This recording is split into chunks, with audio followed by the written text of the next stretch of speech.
We are getting breaking news out of Iran at the moment. Explosions have been heard. We've been broadcasting live pictures as missiles are launched over Tel Aviv.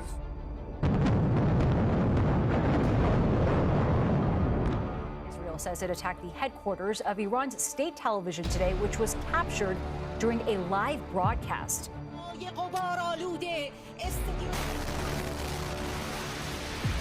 After 5 days of attacks, the Iranian Ministry of Health says 224 people have been killed by Israeli airstrikes. In Israel, officials say 24 people have died in ballistic missile attacks, mainly on the cities of Tel Aviv and Bat Yam. The Iran-Israel conflict has now entered its fifth day, and the destruction shows no sign of ending. Cities are under fire, sirens scream across borders, and both nations have made it clear this is not just a flare-up, it's war. What began as a single missile strike has rapidly escalated into a multi-front confrontation with devastating consequences. The conflict between Israel and Iran escalated rapidly, and it all began when Israel launched an operation on June 12th, codenamed Operation Rising Lion, aimed at Iran's nuclear facilities. Israeli warplanes struck multiple sites and reportedly killed a dozen high-ranking Iranian commanders. Iran's response was swift as they vowed retaliation, and within 24 hours began firing missiles at Israel's cities. Iranian missiles struck Tel Aviv, Jerusalem, and other population centers, while Israel pounded Iranian military bases, nuclear plants, and Tehran's defenses. According to CNN, Israel's Air Force controls the skies over Tehran after a series of strikes. In the past week, Israeli jets have attacked key nuclear and military targets in central Iran, while Iranian forces launched waves of ballistic and cruise missiles at central Israel. These back-and-forth attacks have triggered a new wave of fear and instability across the region. In Tel Aviv, the sound of air raid sirens has become part of daily life, with residents regularly seeking shelter during missile alerts. According to CNN, a recent missile barrage from Iran struck residential neighborhoods in Tel Aviv, resulting in at least 3 fatalities and dozens of injuries. Emergency crews were seen pulling survivors from damaged buildings as explosions occurred across the city. Several clips showed first responders clearing debris in central Israel, working to reach individuals trapped under rubble. Local authorities reported that several civilian areas were hit, including apartment complexes that sustained fire and structural damage. The Mirror Asia noted that some of the strikes affected multiple residential buildings and described explosions lighting up the night sky. Authorities say civilian areas are being hit by Iranian strikes, fueling widespread panic. Officials warn that Iran's latest attacks have penetrated deep into Israel's missile shield layers, and locals fear more strikes are coming at any moment. Initially, Israeli officials believed that their early strikes had significantly disrupted Iran's military operations. Intelligence sources reported that several high-ranking Iranian commanders were killed, potentially impairing Iran's command and control structure. However, according to CNN, Iran demonstrated a rapid ability to reorganize. Analysts noted that Israeli assessments may have underestimated Iran's capacity to regroup. Trita Parsi of the Quincy Institute stated that Iranian military networks were quickly restructured despite leadership losses, allowing for continued missile launches. He emphasized that Iranian strikes penetrated multiple layers of Israel's air defense. Recent missile barrages from Iran have targeted several Israeli cities and military sites in quick succession, suggesting Tehran's long-range strike capabilities remain operational. According to CNN, new rounds of Iranian missiles were launched early Monday, shortly after Israeli jets conducted fresh raids on Iranian territory. Both sides now admit mounting casualties and damage. Fires in Tehran, explosions in Haifa and Tel Aviv, all as the conflict escalates. As of Monday, at least 3 Israeli civilians were reported killed and dozens injured following Iranian missile strikes across central Israel. In Haifa, local reports indicated that missiles landed near an oil refinery, leading to a temporary power disruption. Some media outlets reported damage to parts of the central power grid, resulting in localized outages. While the full extent of the infrastructure damage remains unclear, officials have urged residents to prepare for potential breakouts in the coming days. In response, Israel conducted further airstrikes. On Sunday night, Israeli aircraft reportedly targeted a facility in the Tehran area believed to house the headquarters of Iran's armed forces intelligence. According to Iranian officials and international media, including TASS, the strike killed General Gholam Reza Merabi, deputy chief of Iran's military intelligence, along with at least 2 other senior officers.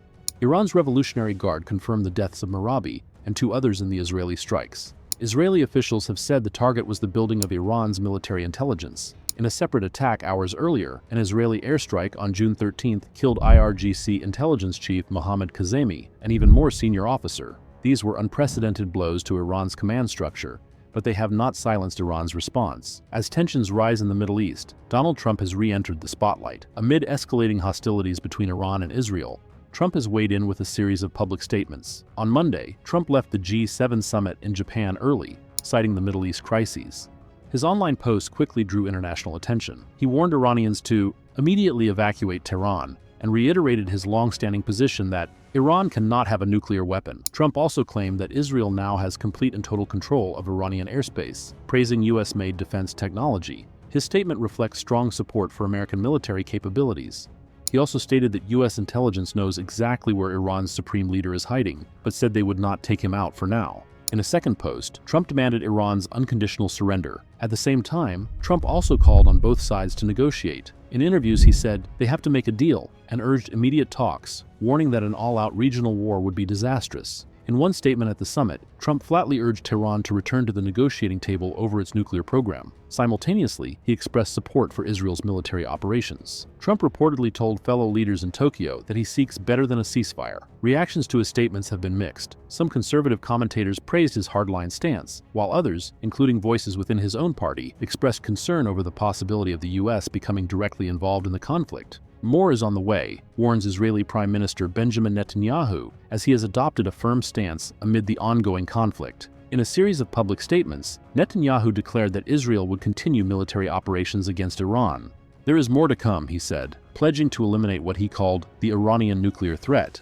It doesn't stop there. Netanyahu made a bold claim that has stunned global audiences, saying that the Israeli Air Force controls the skies over Tehran, suggesting the capability to carry out further strikes on Iranian targets. He described Iran's leadership as responsible for attacks on Israeli civilians and referred to the Iranian government as a criminal regime. In another notable statement, Netanyahu reportedly suggested that targeting Iran's supreme leader could bring an end to the conflict. Netanyahu framed the military campaign as a matter of national security, asserting that Iran's nuclear program represents a significant and immediate threat to Israel. He has dismissed suggestions of early de-escalation, stating that Israel will continue its operations unless Iran abandons its nuclear ambitions. Iran calls it retaliation, not war. That's how Iranian leadership has described its recent missile strikes on Israel, as a measured response, not an act of aggression. Supreme Leader Ayatollah Ali Khamenei's statement came as Iran launched hundreds of drones and missiles at Israel, signaling both determination and warning. The strikes followed an Israeli airstrike on April 1 on Iran's consulate in Damascus that killed top IRGC commanders, including Quds Force leader Mohammad Reza Zahedi. Iran called the attack a breach of international law. Israel did not claim responsibility. At the same time, Iran made clear that it wants to avoid further escalation. The IRGC stated that any additional Israeli or U.S. military action would result in a broader and more painful response. As of today, tensions between Israel and Iran remain high. Israeli officials have stated that more is on the way in their efforts to neutralize what they describe as Iran's nuclear threat. In response, Iranian leaders have declared that the battle has just begun. Israeli officials have dismissed any pause in hostilities without full Iranian capitulation, and Iranian leaders have portrayed the conflict as a fight for national survival. Tel Aviv remains on alert for more missile strikes, and residents of Tehran are being urged to evacuate. Globally, the crisis is triggering economic and humanitarian concerns. In this critical hour, the whole world is watching. Will cooler heads negotiate a way out, or will the missiles keep flying? For now, the answer remains painfully uncertain.